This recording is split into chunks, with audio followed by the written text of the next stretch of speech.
Hello, everyone. My name is Bruno Diniz. I'm the director for FData, Financial Data and Technology Association in South America. So I basically been here since 2020, helping Brazil and other countries in these discussions around open banking. And the panel here, we're going to discuss and have a conversation, an open, frank conversation with Richard Pior, which is the CEO of FData. He's going to have the chance to introduce himself in a bit. But before that, I think it's important to, give a little bit of context of this panel. We're gonna talk about what it takes to make an ideal open banking framework. We have here a brand new ecosystem when we talk about open banking, open finance.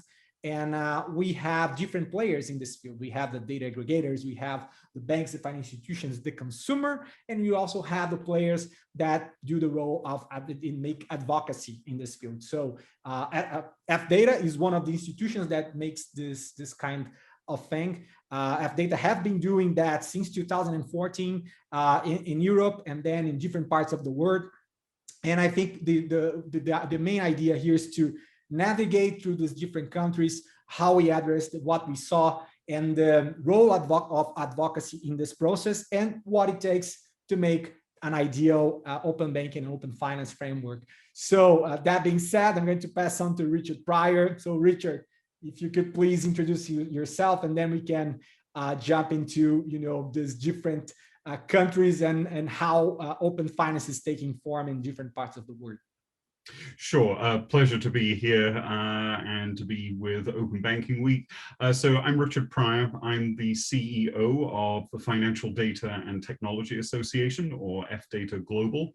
So I have a background in consular relations, government relations, academia. I was the former director of international policy and platform technology at Cabbage, the fintech unicorn based in Atlanta, and then served for a while with FData as the global head of policy and research before stepping into the role of CEO.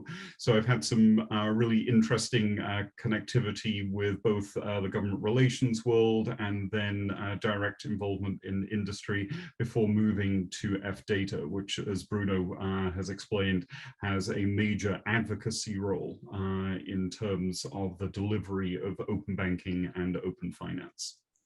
Fantastic. So Richard, to start, I think it would be good if you could tell a little bit about the elements that makes a good and ideal open banking framework. So we have certainly learned a lot doing the advocacy work that FData have been doing for our members, approaching regulators. So if you could, say what you believe are the main points here when we're talking about open finance, because we've been progressing in this movement from open banking to open finance. And then we can go into specific countries because we have different approaches for sure, but we have some specific things and how we have the chance to address those things on the ground in the field with our members and directly with the regulators. So the first part first, and then we can move to the countries. Sure, a pleasure. So, I mean, obviously these are at a high level because we know and deeply respect the fact that every market is different, and so these would be nuanced appropriately for the interests of that market. But kind of at a general level, we feel that there are 7 common essential elements for a healthy and successful open banking framework. And that being said, obviously with the caveat that open banking is kind of the first step towards open finance, which I think a lot of countries that are further along in the journey for open banking are now obviously entertaining the notion of open finance and even broader applications of data access in general. So again, we think there are 7 common essential elements that we would look for. Fundamentally, we think that this starts with a defined customer data right. So given the right and the ability for a consumer or business to safely share financial data with an authorized provider of their choosing. And it's really what, again, fundamentally, I think, enables an open banking framework. So from that, we would move to consent. And so the consumer data right obviously has to be enforced, with specific consent of sharing being able to be turned on or turned off, so that there are clear lines of control from the consumer who is desiring that access and the capacity to share.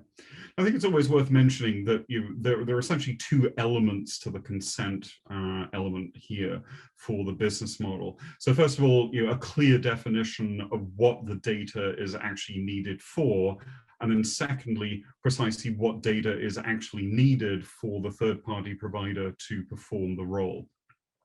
Then once we've got all of this lovely data flowing back and forth for the good of consumer, we also need to protect that within the ecosystem. So the next thing that we would be looking for would be the provision of a liability framework to mitigate any issues of loss or certainly misuse under AML, and then making the customer whole, maybe laying out the prerequisites for cyber insurance to actually protect the actors themselves in the ecosystem as well.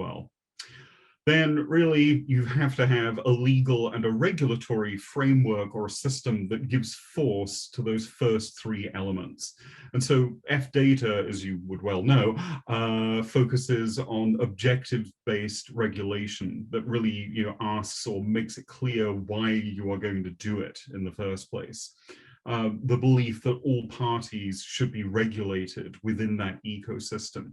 And I think also fundamentally that the legislation or the law really can't dictate the technology component, because of course technology moves too quickly, and obviously what you don't want or need is a static technology solution occupying that essential role within the framework.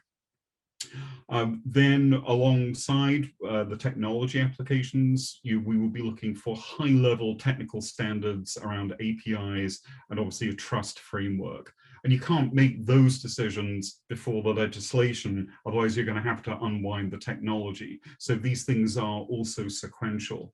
And I think critical to remember that the technology solution is one element, and it's not a solution to the delivery of, or nor is it open banking itself. I mean, obviously it's critical because technology resides at the heart of open banking, but we've seen some instances of where technology is presented as an enabling force to regulators, and then the regulators assume that, well, that's open banking. And of course, it's not, it's one element. So technology is at the core of open banking, which is in itself an enabling technology, but that doesn't contain a proposition. It allows for propositions, products, services to be brought to the market. That all needs to be kind of contained within a governance and funding model in which ideally all parties would pay in a fair and proportionate way. So you've got to have something that kind of allows for any actor to sort of be in the system appropriately, but is also paying proportionately to participate. A lot, as you would well know, a lot of the most innovative products or services that are brought to the market come from small startups who can't possibly pay the same amount to participate as a major FI. So proportional funding, sort of scaled model is what's appropriate there. And then finally, the seventh element here would be conformance testing, post-implementation monitoring to solve inevitable problems that might arise. And for instance, one sort of good go-to example in the UK is that one bank early on in the implementation of open banking had a 16-page customer journey, which of course is frightening in itself. And then there was a 5-minute timer against that. So I can't imagine being a customer and the stress level trying to get through that process within 5 minutes. Now, technically, that FI were compliant, but the user experience was obviously far from ideal or practically functional. And that, that issue was addressed after being surfaced by the monitoring process and then solved through regulation.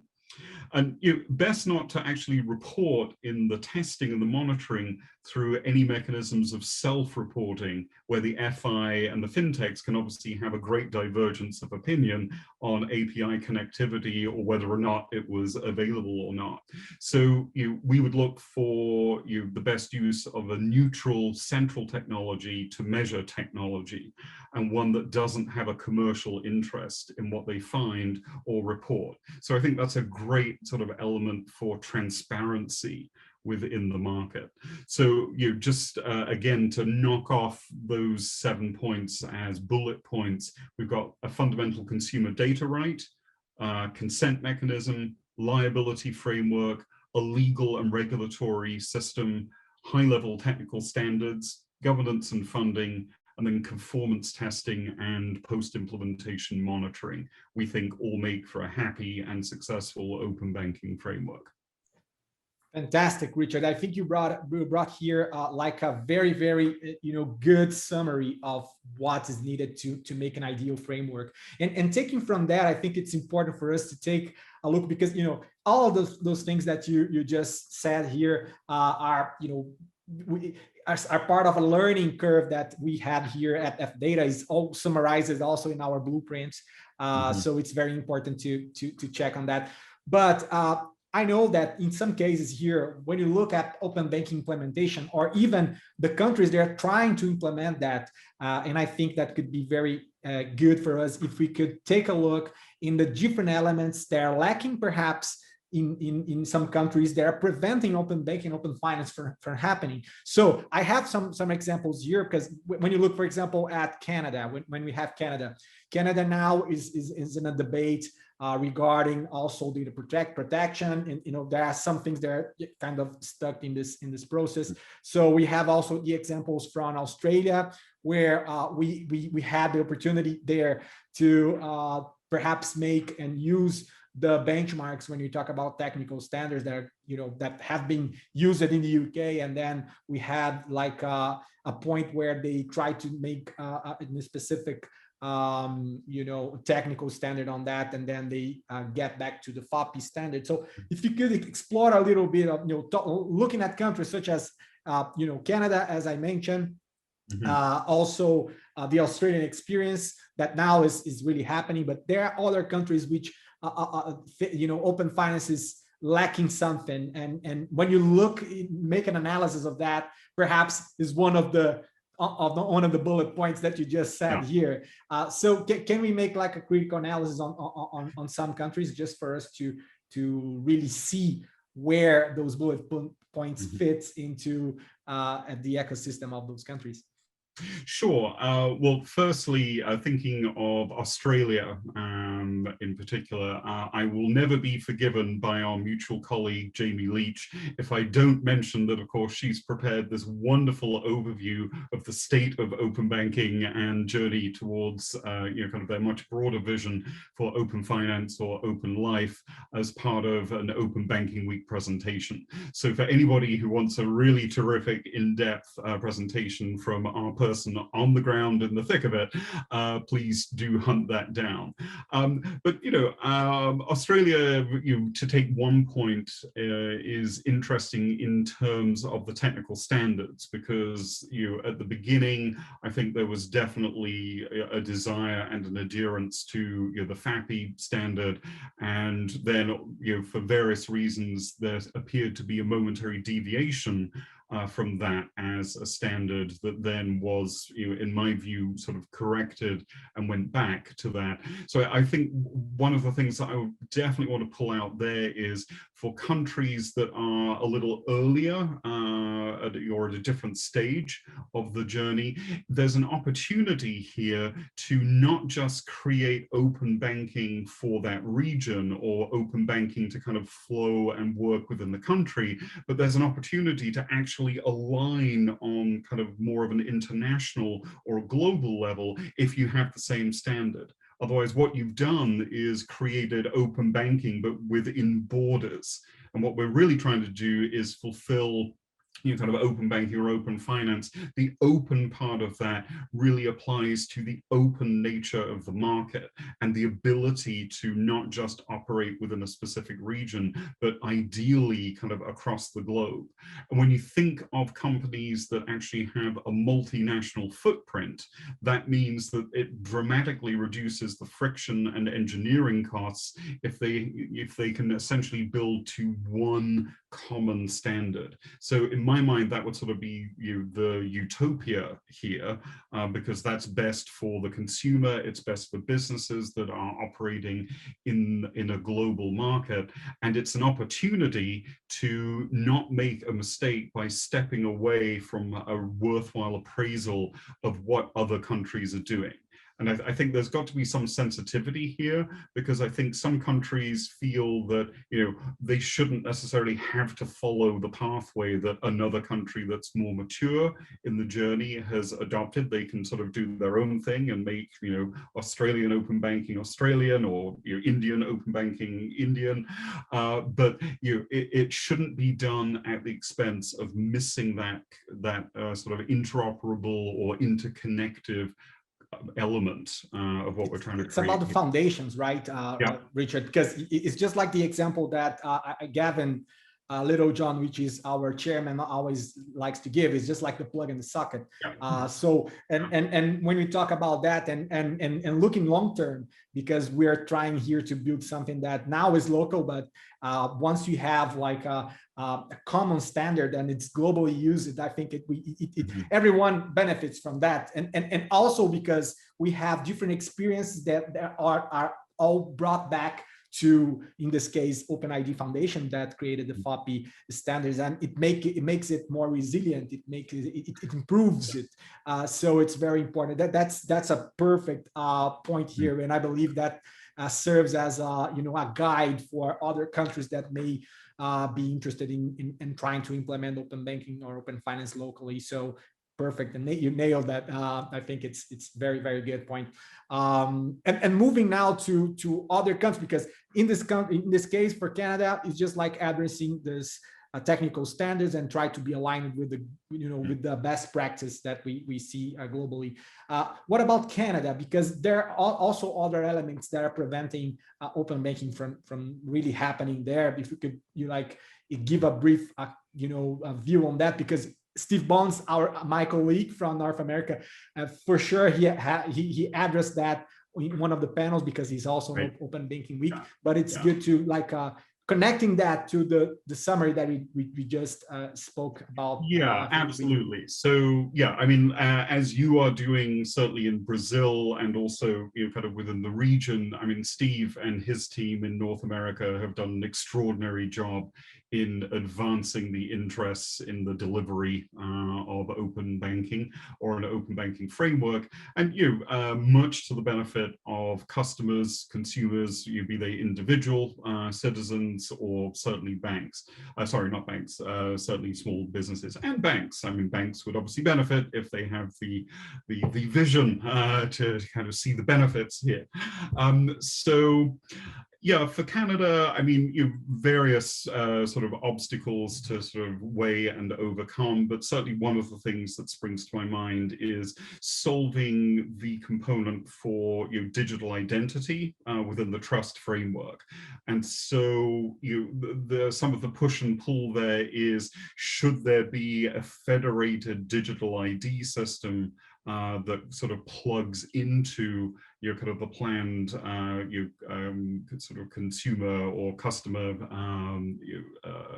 CDF, customer data, right there. So I'm not sure that that's a necessity, because there are other mechanisms that can provide certainly trust frameworks from your commercial standpoint, and so you don't need to have that in place for open banking to function. That's not the UK experience, but I think it's very easy for those who might not be fans of the introduction of open banking to kind of put barriers in the way there. And I think one of the rationales and one of the certainly one of the functions or missions of F-Data is to sort of help explain why that is not a necessity. So digital identity and trust framework would be one of the things that's certainly currently within the scope of debate for Canada. Okay, nice, nice. And trying to push it a little further to other regions, do you have any considerations regarding the status in places like India and Japan that we here from F-Data, we got the chance to interact with the regulators and do rounds of conversations around what's going on there, what they are, how they are addressing open banking implementation there. Yeah, so I mean, India obviously has extraordinary market potential that is moving down the pathway to sort of being unleashed. One would hope through open banking, and a starting place there is the guiding framework, the Data Empowerment and Protection Architecture, the DEPA. Developed by a volunteer software collective, and actually goes beyond the financial sector, sort of not too dissimilar to the Australian model, and articulates an architecture for all data. And so, and it's covered by the overarching data protection bill there. So there's kind of a conglomerate of account aggregators that have sort of been blended into Sahamati to help deliver kind of open banking in India there. But there are still a number of steps for sure that need to be taken, can be taken, and will be taken, I'm sure, within India to that regard. So it's interesting. I mean, it's come about in a somewhat different way, in part driven top down. By regulation, but sort of met halfway or maybe a third of the way by the market. And that's obviously, as you would know, one of the push and pulls here, that do we get to open banking through market forces, or is it regulatory driven? Yeah, and from your view and experience, what are the pros and cons that you see in this different approach? Contrasting the market lead approach and the regulatory one, driven top down by the regulators. I mean, it's a great question, because I mean, obviously we've seen that kind of historically. In Europe, the markets are driven by regulation. In other countries, such as the US, markets are industry led. So in the UK, open banking was delivered top down.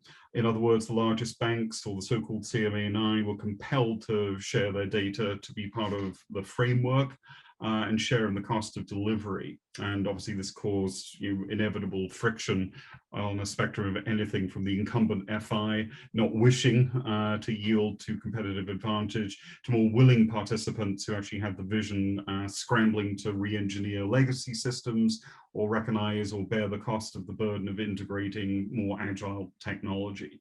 So the ultimate goal of compulsion was to create a level playing field for the consumer, to harness the potential of the market, to realize growth through healthy competition. And we're certainly starting to see the benefits of that. But obviously there's friction along the way, kind of around participation. And in markets like the US, open banking has existed for quite some time by virtue of innovative TPPs who've developed products and services that are now firmly embedded in the marketplace. And these would include, the common verticals such as payments, SME lending, PFMs. And the challenge now, of course, is that these market sectors are at a stage of maturity where they would greatly benefit from the guardrails of regulation that currently just isn't organized in a comprehensive way, or in some cases exists at all.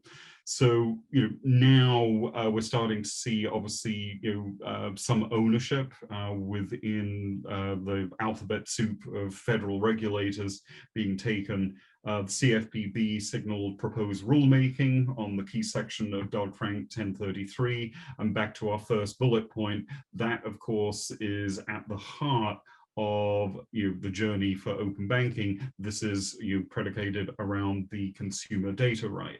So I think in an ideal situation, this process will be guided by an active dialogue between all stakeholders, where industry and regulators come to the table for the purposes of information exchange, design, delivery of the framework, and essentially what's happening in Brazil, I believe. And that's one of the great missions of F-Data, is to convene all of the stakeholders so that the conversation, which is supposed to be enabling a framework to benefit everybody, isn't being had by one side of either a two-sided conversation or a multi-sided conversation, which has been an issue in some other jurisdictions. Government has consulted one sector in terms of the design and the delivery, hasn't necessarily talked to the fintechs, and then even the FIs are somewhat perturbed that they need to talk to the fintechs so that they can design that sort of synergy between the two components there.